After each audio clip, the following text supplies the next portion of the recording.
Welcome to the Life Success and Legacy podcast. We're glad you're here, and we hope you enjoy the episode.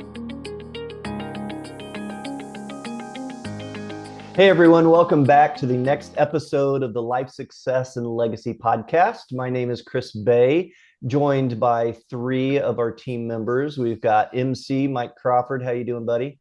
Doing well. Good. Mike Kwong down in Houston, getting ready to go visit him for a live boot camp. If you'd like to join us for a live boot camp, check out our website, lifesuccesslegacy.com, and you can register and come join us. It's a good time. People fly in from all over the place. It's kind of like a family reunion. Yeah, a lot.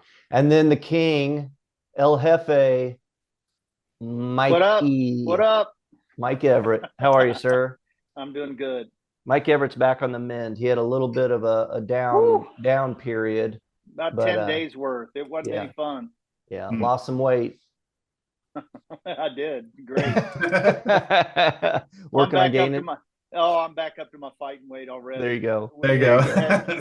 We had a small group last night, and Linda had these marshmallow chocolate peanut bars last night. I'm going to tell you what.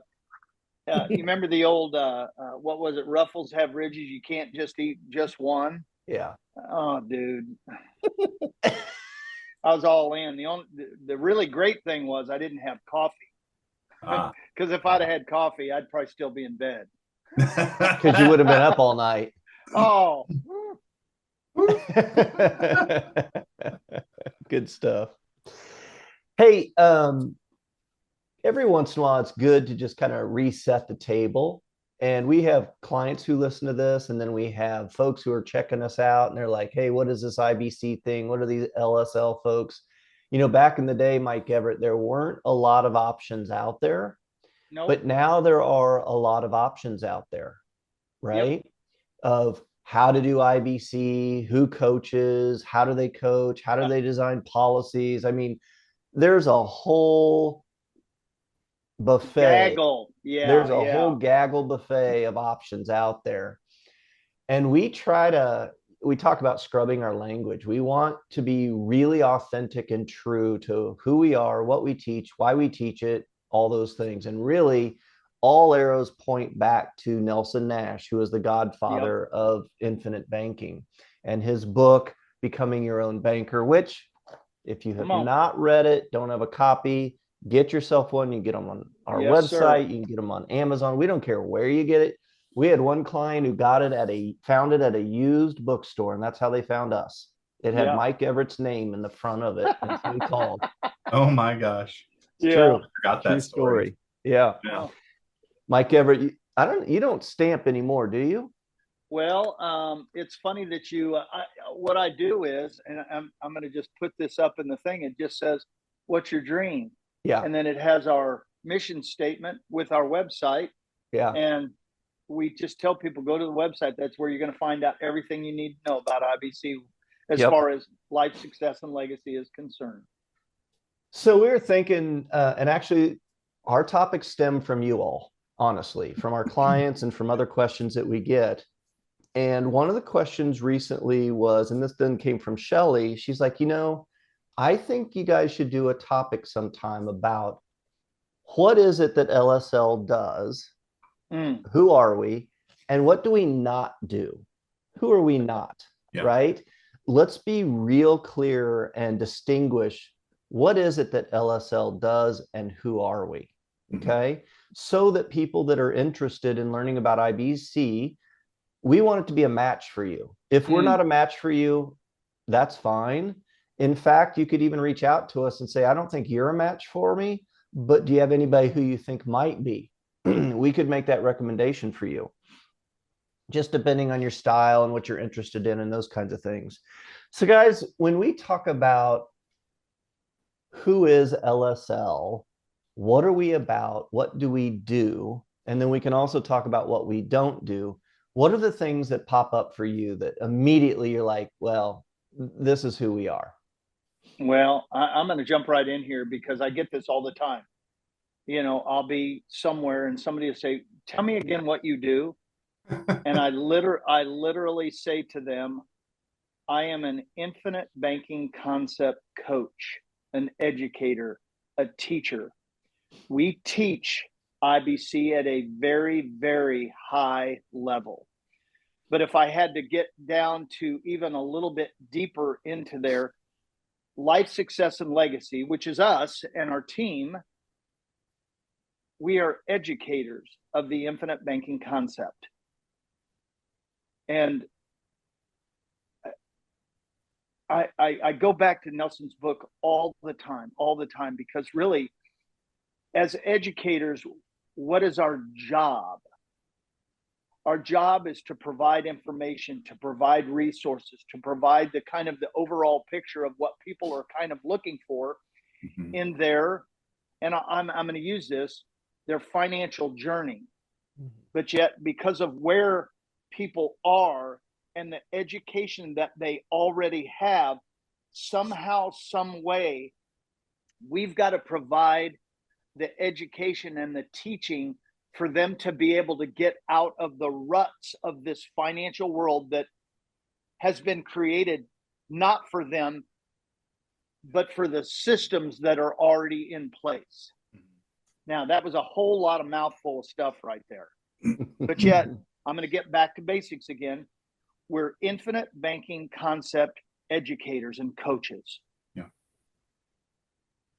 I love that. I mean, as a former, well, actually, I'm still teaching, right? But as a certified, we're pulling the rest of them into it, right, Kwong? Yeah, exactly. No, Yeah. I tell folks when I meet them, it's like, listen, I'm still proud to say I am still a teacher, Amen. I'm not battling 28, 30 kids, jumping to talk to one person at a time, and about a topic that is really near and dear to me, and that's all of us, right?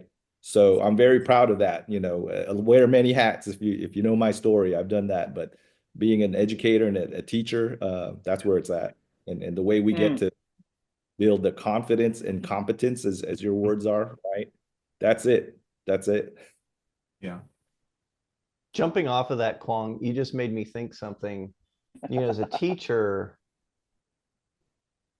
you're not really trying to teach students what to think. We're trying to teach them how to think. Yep. And I think that applies in what we do, is we're trying to change the thought process, because it's more of a process or a concept than a prescriptive recipe. Right? Crawford, I can see you bursting. You ready to say well, stuff? I mean, I think, all of these things that everybody has said so far really points back to what we do at the core is, education, but we do it in a unique way, I think. And I think that is that we provide all sorts of tools and opportunities and webinars and boot camps. And, I mean, the largest investment most people will ever make with us personally, paying LSL directly, is usually a book or two, right? There's no charge for the tools that we try to provide, which is a unique approach, but also it's so important to us that the client that is coming to us, that is willing to do that work, put in the effort, meet us halfway, that they're putting in their time and their effort. And we know, and we can honestly say, as we shove them off into their IBC journey, that they've done the work to be successful. I'm gonna dovetail along with that, because I was on. I got right after the webinar on Monday. I got two people who immediately said, "Hey, I got to talk to you. I got to talk to you." So literally, that's your love language. Oh, buddy. So I literally told the one guy. He said, "What are you doing tomorrow morning?" I said, 11 o'clock is my earliest time. And then the other guy I was able to talk to yesterday afternoon. But I'm thinking of the one that he came to me. So I asked him right off the bat, after we did our introductions and who are you, why are you looking at us? Great that you were at the webinar. And he said, one of the guys that I work with introduced me to this book. But I could tell, even though that he introduced me to this book, he really didn't understand it. So that's what launched him off into, a thing. And then all of a sudden he found out that we were in Lawrence, Kansas. Life Success and Legacies in Lawrence, Kansas. He's north of the airport up in Kansas City. But, after we discussed all of this, why, when, where, how, what do you want out of this thing, who we are, who he is and his family, I literally told him, and many of the people that are listening to this know this, you can come to as little or as many educational opportunities, whether it be the webinar, whether it be a one-on-one phone call, whether it be a boot camp, and there's no charge. So this is what Crawford talked. We want people to meet us halfway. And you already know, because of when people come to the table, by their engagement, how far are they going to come? Mm-hmm. But then after we kind of got into this, and you know how I get all just jacked up, excited about this stuff. And he goes, I'm coming with some pretty, intentional, skeptical questions. And I said, bring them. I said, this is what makes us better. Yeah. We want to know that we know that we know that the information and the resources that we're providing are right and true and real for the people that are coming to the table. We're not here to play games with people. We're here to educate people. We're here to, we already talked about this mindset and how the mindset needs to be changed. Remember, I'm thinking about my time with Chris Bay a number of years ago, 9 months. Yeah. 9 months. It was a beautiful 9 months, wasn't it?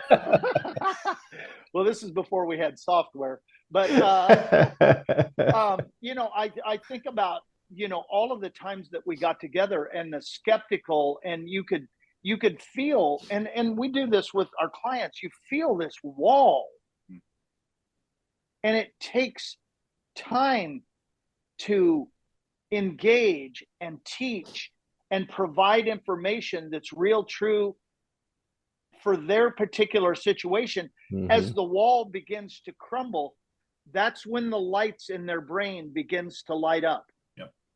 And, all we're trying to do is we're trying to go over to the wall and not just zing up the rheostat, but slowly move that rheostat up to where all of a sudden, when they hit that light bulb moment, education.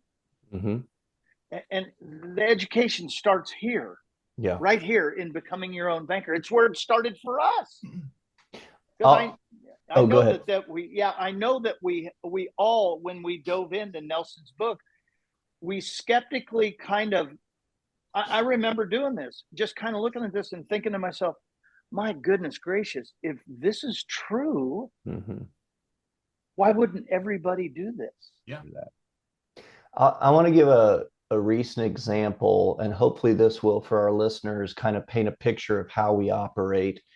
I had a coaching session this week with a sweet couple. They're in their 60s. He has retired. She has not. She's still contributing to a 401k, and then turns around and pulls it out. They're using that to fund premiums and things. They are clients already, and they have made their second premium deposit. Okay. But they have yet to take a loan against their policy because they had some foundational questions that they weren't quite clear on yet. And I spent probably an hour and a half with them. I pulled out my document camera. I was drawing pictures. She had questions about, well, how is it that if I do take a loan, how is it that I can make loan repayments? Don't I also have to save for the premium? And Shelly told me that could be the same thing. I don't understand that, So we spent a significant amount of time going back and really building the foundation. And ultimately, they had some questions for me about her 401k. I just want to say right now up front to everybody listening, we intentionally are not series license. We will not tell you what to do with your tax qualified plans, period. We don't do that. We just don't do it. Okay. We could be series licensed if we wanted to be, but we intentionally are not. And that is philosophical. We don't necessarily believe in those tax qualified plans. Okay. So boilerplate, said it. So she had questions about their tax qualified plan and those kinds of things. And I said, what I just said, I said, I'm not going to tell you what to do. My hope is that as I teach you and as I educate you and as you ask questions, you will have clarity for yourself and you will make your own decision and feel rock solid about it. And at the end of that hour and a half, she was rock solid. She knew exactly what she wanted to do. It was just, I mean, for me, Mike Kwong as a teacher, like my cup was overflowing. Oh, man. It is. Yeah. It was so fun. Now I want to contrast that. They're 2 years into their policy, right? Yeah.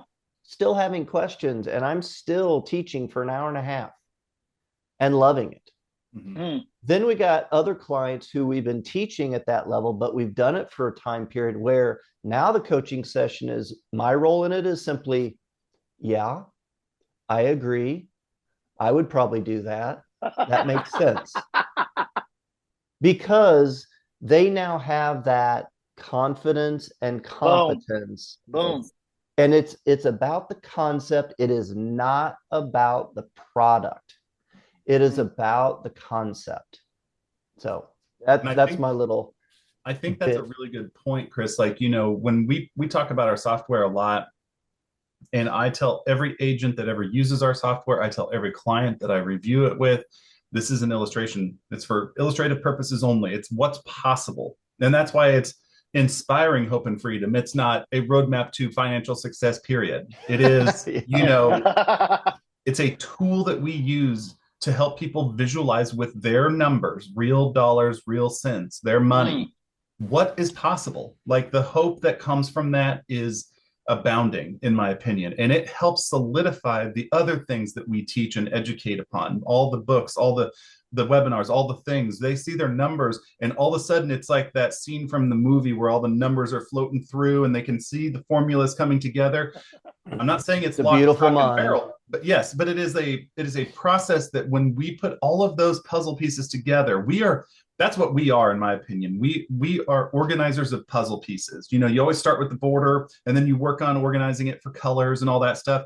That's what we do when we present a strategy with people. It's more that we're just showing them the shape. We're showing them the outline of what's possible. They get to fill the rest in.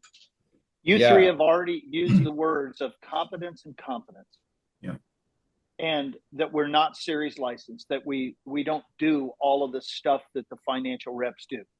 That's, once again, Chris just mentioned it, it is our choice not to do that. But yet, because of the confidence and the competence that we're trying to instill in people, I'm going to go back to some super ultra basics. Whose money is it? Whose plan is it? It's theirs. It's theirs. But yet, because of the things that we got taught, and remember, we all had to come out of the, out of the fog too. We got taught to put our money over here into whatever that is over there, 401k, IRAs, mutual funds, 403b, and let it sit and let somebody else get the benefit of the flow of those dollars. So all we've done is, by creating infinite banking, we have transferred the flow into everybody who does IBC, their control. Yeah. And we have found personally and corporately, and to watch our clients, when you control those dollars, things happen quickly. Yeah, I like when you were talking about educating and thinking through the strategies and the skills. That's what it is. It's a set of skills and strategies, not just rote steps to memorize. And when I was thinking through, like, as a curriculum and pedagogy, and I have my master's in graduate studies, so I literally studied education, right? That's one of my graduate degrees. But I was thinking, the difference between, for example, something, and this is very general, doctors may hate me for this, but between law school and business school and medical school, right? In medical school, you're learning all these different, facts and things you have to memorize and know to the T, or else you could kill someone, right? Mhm. And that's important. But when you're in law school or in business school, you have case studies, you have problem sets, you have things that you know, no one's going to remember all the statutes or the ordinance is and things like that. But Right. it's skill of how to think, right? How to break down problems that present themselves, and that's real life. Right? Whereas, on the medical school side, I think of, and I didn't go to med school to be fair, but I have lots of friends that are doctors, and it's a You lot more played a just doctor on TV, didn't you? I have to stay at a Holiday Inn Express, and then I will be good. Then I'm good. But you know what I'm saying? Like there's the memorization component where it's really, you got to be precise and everything. And there's a lot, it's hard work, but there's different, hard work when you have to think, and things aren't coming at you where you just have to memorize. You have to figure it out. Yeah. I kind of equate it, and teaching is like this too, right? When you first, and other professions would be like this too. Or Mike Everett could probably make some analogies with coaching basketball, right? In the beginning, it's a science. It is, you do this, you do this, you do this. Yeah. As a teacher, you're using teaching strategies and you're practicing those. But when you've been in the classroom teaching for a while, or you've been a basketball player for a while, right? Or a coach, it becomes an art.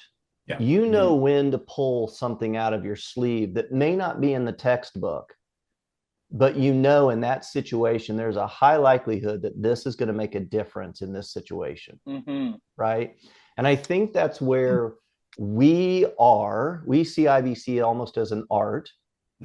And we want to help our clients get to a place where they can kind of see it as an art, where it's not just this prescriptive step-by-step kind of a process. I want to amend my previous analogy from a puzzle to Lincoln Logs. So you just said something, and you and Kwong both talked about like the foundational part of infinite banking can be very, like read this, learn this, like kind of the foundational part is vital. And, if you've ever built Lincoln Logs, right? If you build a house that has like, if the logs aren't lined up right, or if it's too small for the weight that you're putting on top, it's going to topple. And I believe that maybe instead of puzzle pieces, we are helping them organize the foundation for their log cabin. And then they get to put the pieces together as they wish to make the house look the way they want, right? If they want it to have, a slanted roof, or, if they want to have a fireplace, whatever, I'm just being silly. But the point of it is that we aren't telling them what to do with their money. We are helping them build that foundation from the skills and the life and the experiences that we have as a team and as a company. And then we are saying, go forth. And if they get confused, or if they're like, you know what, I don't know where this log goes, they come back to us, and we're not going to tell them what to do with their money. Even at that moment, we're going to talk through them with like what Chris did with the clients he discussed earlier. We're going to talk with them. We're going to explain to them the foundational parts of IBC that they've already built, remind them of the ruts that they have slipped back into, and then they get to go off and do their own thing. Mike Kwong, I'm just curious, with the clients that you coach, is it very often that they come to you and they're like asking very specific things about, okay, what do I leverage my policy to invest in? What do you think I should do with this? What do you think I should do with this? Or how often should I do my stacking, my income stacking? Do you have them wanting to prescriptively tell them what to do? And then how do you handle that? Yeah, I mean, there's a gamut of client types or learner types, right? And some of them are just like you say, they want piecemeal every penny accounted for into year 7 of a so what do I do? I can go here, here, here. I mean, that's understandable, but it's beyond the scope of what we do, because if you don't understand the concepts, it's like Nelson said, right? If you don't know the concept, the numbers won't matter, right? And so I go back to the basics, and oftentimes, I may see, what I would do with it, right? And they're asking me, what would you do with it? But it's not my money, and it's theirs. And we have different, tolerances or, Well, stomachs even for, you and Pay, it sure. is your collective money, and the two of you might do two different things.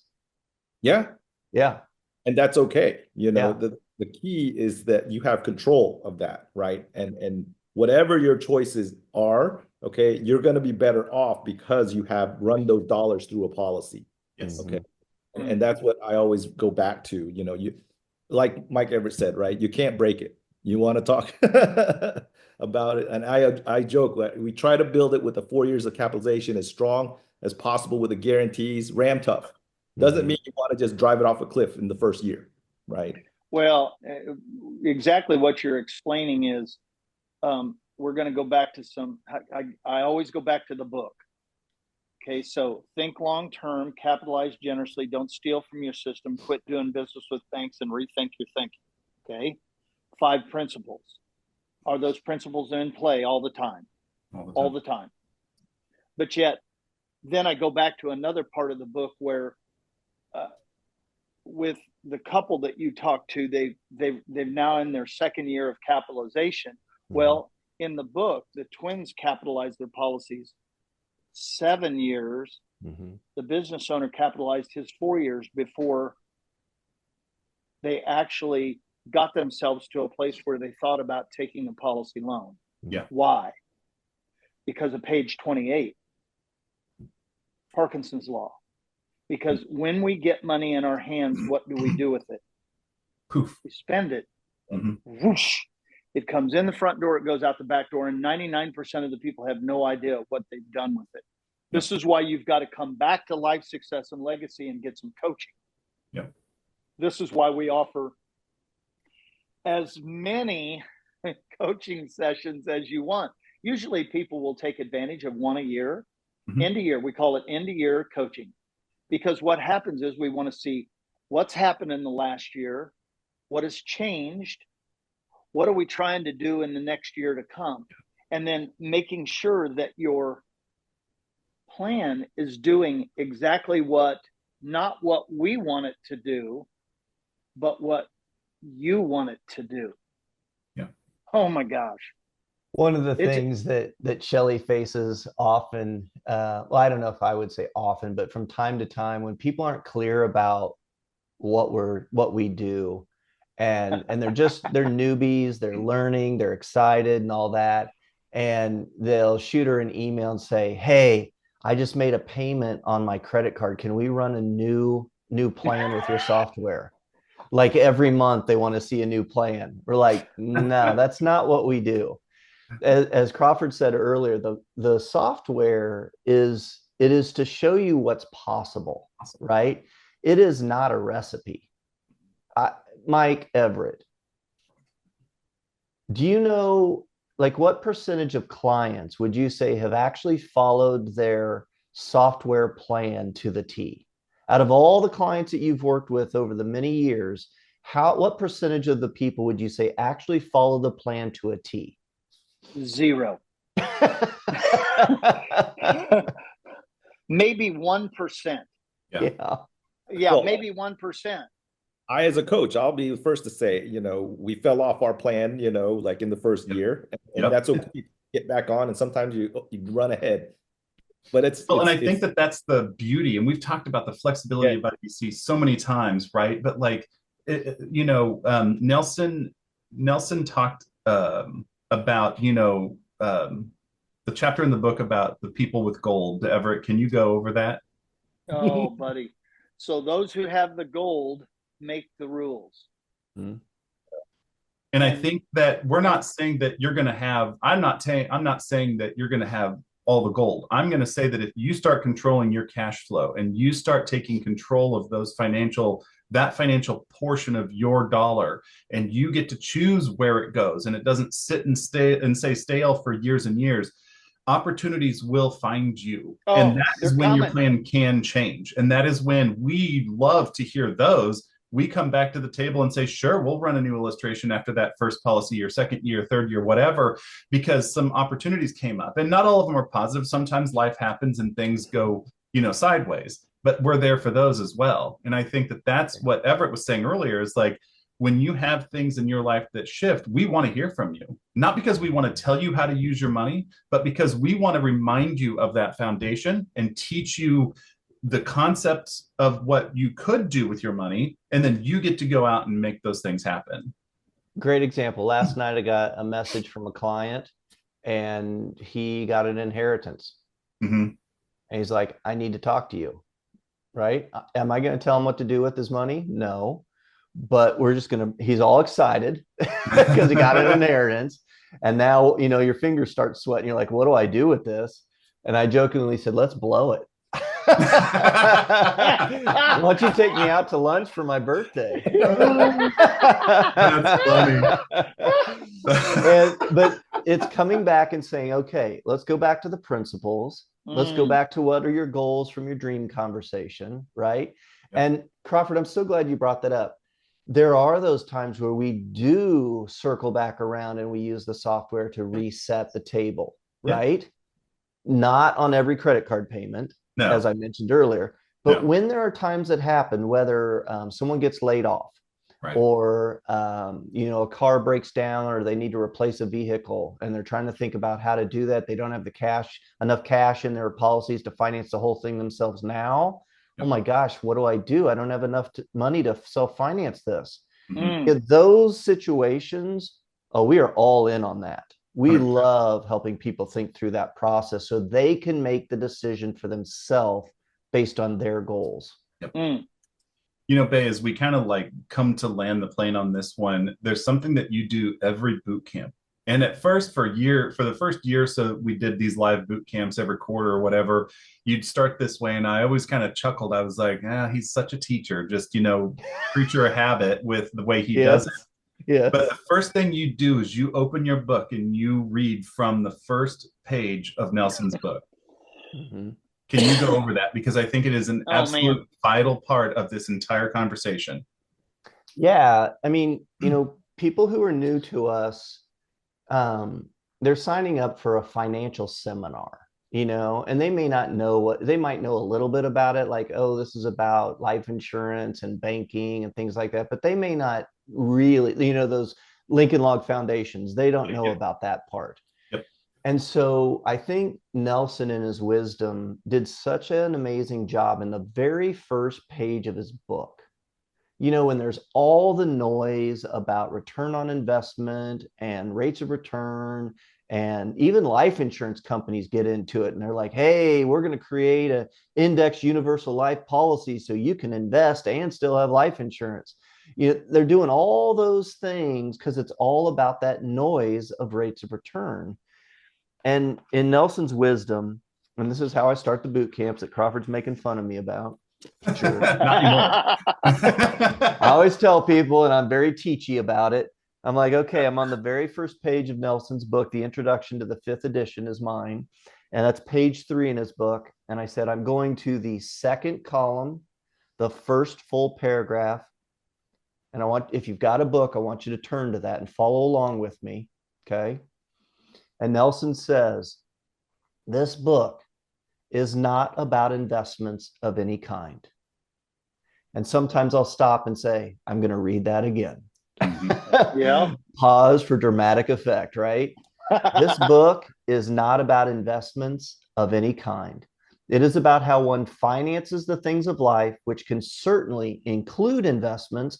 And raise your hand if it includes investments, right? It does. It is not about rates of return. As time goes by, interest rates are up, interest rates are down, but the process, right? Not the product, the process of banking goes on no matter what is happening. So that's how we start almost every boot camp that we've been doing for a long time. And that is just to set the stage. And then we start talking about the ruts, because our ruts are about rates of return and all that. And we say you may find yourself in those ruts. And if you get pulled back into it, just recognize that's what it is. We're not going to tell you what to think, right? But we want you to be aware of the noise that we've listened to over the years. So, yeah. I don't know why I just got goosebumps on that again. Like the simplicity of that statement and just how it sets the tone for the entire boot camp. Again, I used to kind of chuckle at it because it was so Bay, but I totally get I get it. I get it now from such a bigger perspective. And it truly and honestly is just such a great opening line to the book. Yeah. Well, so Credit where credit's due. Yep. That is all Nelson Nash. yeah, Yep. think long term. It's a marathon. Mhm. So if it's a marathon, are we going to go out and run a marathon this afternoon? No. Got to get in shape. Yeah. And it takes time to do that. That's why Nelson said think long term.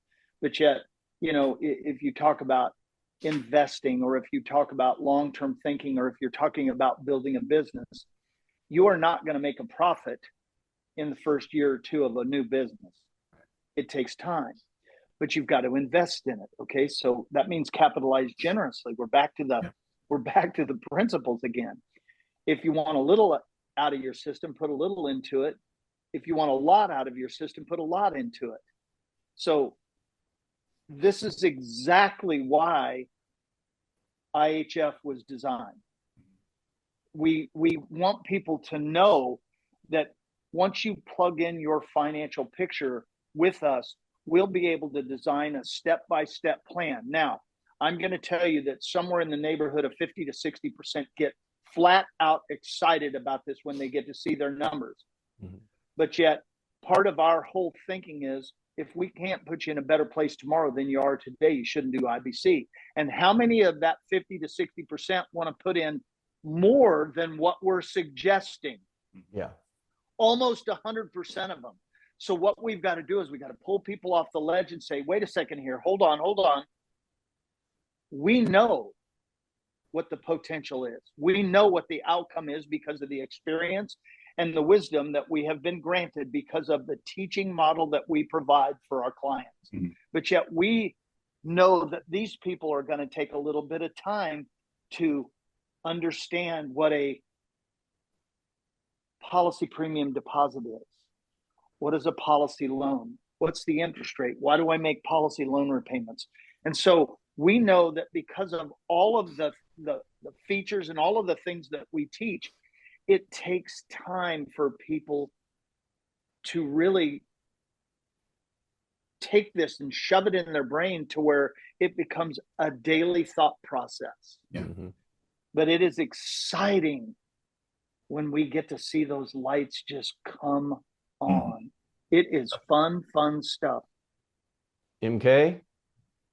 No, and that about, wanting a little bit or a lot out of it, that investment you talk about, it's also up here. Most important, you can there you go. You can put your money here, there, anywhere, but the most important is where you put your attention and time, right? That investment is number one. That's amazing. Ooh, that's good stuff. I will tie a ribbon bow on this, bringing it back to Nelson Nash. A Nelson Nash Institute practitioner from Canada, I saw a post recently that said Nelson told them at one point, don't ever, and I don't remember the word that he used, but don't ever exaggerate infinite banking. IBC doesn't need to be exaggerated. Mm-hmm. It is a very simple concept. Basically. Make your work about making IBC as simple as you possibly can, and it will serve you well. It's a lifestyle. I'm reminded last year's think tank that we all went to, and we had two 13, 14-year-olds standing on stage, explaining IBC to a bunch of IBC practitioners. Yeah. And they just said it so simply, way simpler than the rest of the presenters. Yeah. And everybody was like, yep, that's it. Yeah. So Nelson's words, and this post reminded me of that, is it is not complicated. It is a simple concept. So we try to keep it simple. Yeah. All right, gentlemen, thank you so much for this conversation. This was fun. Thank you for your insights, your personal experiences. They're fantastic. To our listeners, we hope that this information is helpful. We hope that this paints a picture as to who LSL is and what we do, and who we are not and what we don't do. And if we're a fit for you, if you're new to IBC and we're a fit for you and you'd like to learn more, no cost, just contact us. We'd love to have a conversation with you and find out what your goals are and see if we can be of help in achieving those goals. If you don't think we're a fit, you can check out the Nelson Nash Institute. There's a practitioner finder, and you can go looking for somebody who's maybe in your neighborhood, or maybe somebody who's a better fit in your mind. Or if you want to reach out to us, and again, if you don't think we're a good match for you, tell us a little bit about yourself. We may have a recommendation for you. So check us out at lifesuccesslegacy.com. We've got tons of learning materials there, learning opportunities, webinars, boot camps. We've got some live boot camps coming up, one in Houston, which is now posted. We know in late spring, early summer, we're going to have one someplace over in Hawaii. But the details are not all figured out on that one yet, and we don't have it posted yet. But if you want to put a pin in that, it'll probably be the end of May. So thanks again for joining us, gentlemen. Thanks for being a part of the podcast, and we'll catch you all next time on the next episode of the Life Success Legacy podcast.